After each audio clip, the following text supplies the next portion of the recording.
Saudara belum lempar kemuliaan saudara dan mengatakan Injil jauh lebih mulia dari ini. Engkau belum dengar Injil. Berita Injil adalah berita yang membuat kita melihat pengharapan begitu besar di dalam keadaan yang gak mungkin berharap. Murid-murid melihat kuburan dan di situ muncul pengharapan pertama. Kuburannya kosong. Jadi saudara heran ya, berita Injil itu disampaikan di dalam keadaan masuk ke dalam keadaan bawah sekali. Menyentuh rock bottom. Sudah masuk, tenggelam sampai ke dasar. Tiba-tiba Tuhan bilang, inilah saatnya aku akan nyatakan Injilku. Yesus menggenapi janji Tuhan dengan mati di kayu salib. Ini kalimat pun kita anggap sepele. Ya Pak, sudah tahu. Yesus mati di kayu salib menggenapi janji Tuhan. Sudah tahu. Tapi saudara, apakah benar-benar kita sudah tahu? Tahu itu bukan tahu sebelum saudara mengatakan wow. Jadi saya harus bilang wow, harus. Saudara kalau dengar Injil belum sampai mengatakan luar biasa. Saudara sampai mungkin gak tahu ya mau lempar apa. Saudara gak bisa lempar apa-apa ya. Tapi kalau Alkitab kasih ekspresi yang bagus.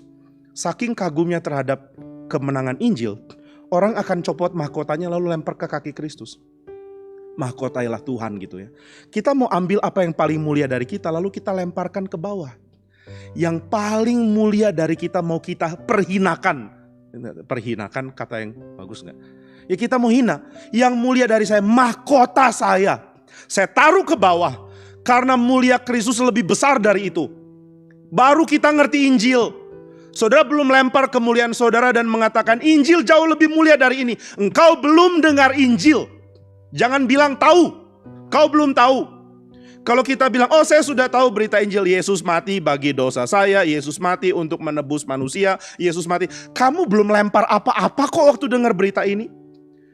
Kamu belum lempar kemuliaanmu dan mengatakan saya gak punya apa-apa. Hanya Yesus yang mulia. Sebelum itu ya kita belum ngerti Injil. Injil tuh harus sampai ke situ. Maka saya harus katakan, saya sangat khawatir dengan jemaat saya. Saya khawatir karena kita terlalu banyak disenangkan dengan hal-hal remeh. Sehingga kita tidak sadar kalau kita punya bahaya besar.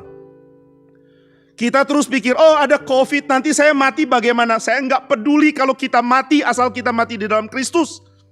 Tapi kalau kita tidak punya Kristus, engkau mau hidup 100 tahun lagi pun nggak ada gunanya. Itu sebabnya Paulus mengatakan kalau Injilmu salah celaka kamu. Nah maka saudara sekalian, mari kita pahami Injil. Jangan bilang sudah tahu, sudah tahu, sudah tahu. Sebelum engkau lempar kemuliaanmu ke bawah dan mengatakan cuma Yesus yang layak ditinggikan, engkau belum dengar Injil. Itu sebabnya dengar Injil baik-baik. Dan saya juga sangat perlu kritik orang yang terus tawarkan berita Injil. Seolah-olah ini adalah berita yang gampangan, murahan. Kamu terima gitu aja, sudah selesai kok.